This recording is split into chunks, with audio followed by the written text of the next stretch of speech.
soal keempat kita akan bahas tentang sambungan dari sifat-sifat notasi sigma.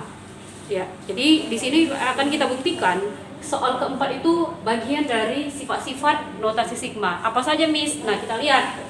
Soal keempat itu dikatakan bahwa sigma I sama dengan 1 sampai 5 dengan fungsi I-nya I kuadrat tambah 2I.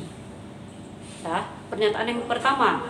Pernyataan yang kedua, dan sigma I sama dengan 1 sampai 5 dari I kuadrat kurang 2I. Apakah ini sama bentuknya dengan yang pertama? Sekarang akan kita buktikan. Oke, tuliskan kembali notasi sigma. Sigma I sama dengan 1 sampai 5 dari I kuadrat, saya buat ya, I kuadrat tambah 2I. Miss, tadi dibuat K, sekarang I. Boleh, variabel itu berubah-ubah, tidak harus satu variabel. Sekarang kita akan buktikan. Oke. Nah, bagaimana cara mengerjakannya? Nah, kita lihat, bolehkah ini kita pisah? I kuadrat dulu, dicari sigmanya, kemudian kita lanjutkan ke 2I. Boleh?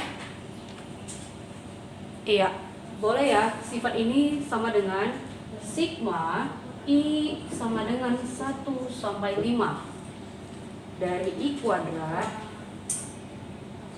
Nah, dari I kuadrat ditambah, oke, sigmanya kita pindahkan ke depan. Kenapa, Miss? Karena ada di dalam kurung, otomatis bisa berlaku sifat distributif. Tambah sigma I sama dengan 1 sampai 5 dari 2I. Oke, berarti yang fungsi berjalan itu adalah I-nya. Berarti kita masukkan nilai I. Sigmanya tidak usah ditulis, tinggal kita ganti I dengan batas bawah pertama adalah 1. Berarti 1 kuadrat ditambah 2 kuadrat tambah 3 kuadrat ditambah 4 kuadrat tambah 5 kuadrat. Oke. Kemudian ini ditambah. Oke, ditambah 2I berarti batas bawah 1, berarti 2 kali 1 sebanyak 5 kali. Tambah 2 kali 2 tambah 2 kali 3 tambah 2 kali 4, oke, tambah 2 kali 5. Hasilnya adalah, kita kuadratkan dulu hasilnya. 1 kuadrat 1 kuadrat hasilnya 1 tambah 2 kuadrat 4 tambah 3 kuadrat 9 tambah 4 kuadrat 16 tambah 5 kuadrat 25. Kita kurungkan, tambah, oke, kita tambah 2 kali 1 2 tambah 2 kali 2 4 tambah 2 kali 3 6. Oke. 2 kali 3 6 tambah 2 kali 4 8 tambah 2 kali 4 10. Oke. Penjabaran yang langkah langkah kedua. Sekarang kita lihat. Sudah seperti ini berarti bisa dijumlahkan. Kalau begitu jumlahnya bagaimana, Miss? Nah, kurung yang pertama selesaiin dulu. 1 tambah 4 tambah 9 14 tambah 16 30 tambah 25 55 ditambah 2 tambah 4 tambah 6 12 tambah 8 20 tambah 10 3 30. Berarti hasilnya adalah 85. Itu pernyataan yang pertama. Sekarang kita lihat untuk pernyataan yang kedua. Pernyataan yang kedua adalah sigma I sama dengan 1 sampai 5 dari I kuadrat dikurang 2I. Oke. Sama nggak dengan yang pernyataan pertama? Sama. Bedanya adalah operasi hitungnya saja. Kalau di sini operasi hitungnya adalah dikurang. Nah, kalau di sini dikurang, yang pertama tadi sifatnya itu operasi hitungnya ditambah.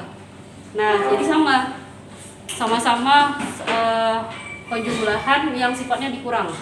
Sekilas Miss ulangi, sigma I sama dengan 1 sampai 5. Berarti boleh dikalikan ke dalam atau sifat distributif, I kuadrat. Nah, lalu di sini ada kurang, berarti tanda pemisahnya adalah kurang. Ditulis kembali 2 di sini sigma I sama dengan 1 sampai 5 dari 2I. Sama dengan langkah yang contoh di sini, tambah. Jadi adalah bentuknya. Oke. Lalu kita akan simpulkan menjadi bentuk umum. Bentuk umumnya itu adalah sigma dari K sama dengan 1 sampai N dari I tambah I kuadrat tambah N kali I. Ini nggak usah N aja, variabelnya dibuat MI ya, sama dengan sigma dari K sama dengan 1 sampai N I kuadrat. Di sini I, di sini K, berarti kita ganti I-nya jadi K. Berarti K kuadrat. Kalau tadi di sini I, sementara batas bawahnya K, tentu tidak akan dapat hasilnya. Kenapa? Karena variabelnya berbeda. Di sini variabel K, otomatis di fungsinya juga harus variabel K. Ditambah sigma, ya, sigma K sama dengan 1 sampai N. Berarti di variabel si M itu harus K juga, jangan kita ganti dengan K. Berarti MK. Nah, inilah bentuk umum dari sifat ketiga.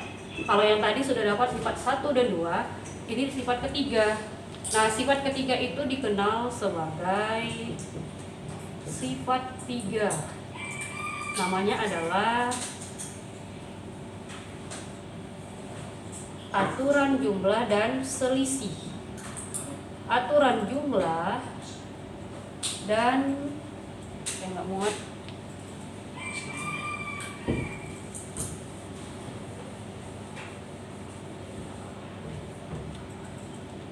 Aturan jumlah dan selisih. Iya, masuk sifat 3. Oke.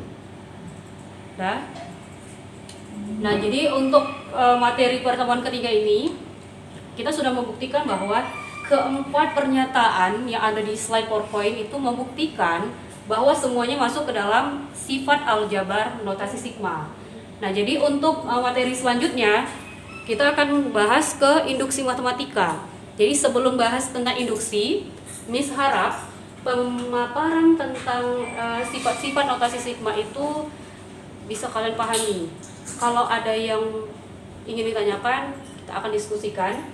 Nah, sampai di sini dulu pertemuan ketiga. Assalamualaikum warahmatullahi wabarakatuh.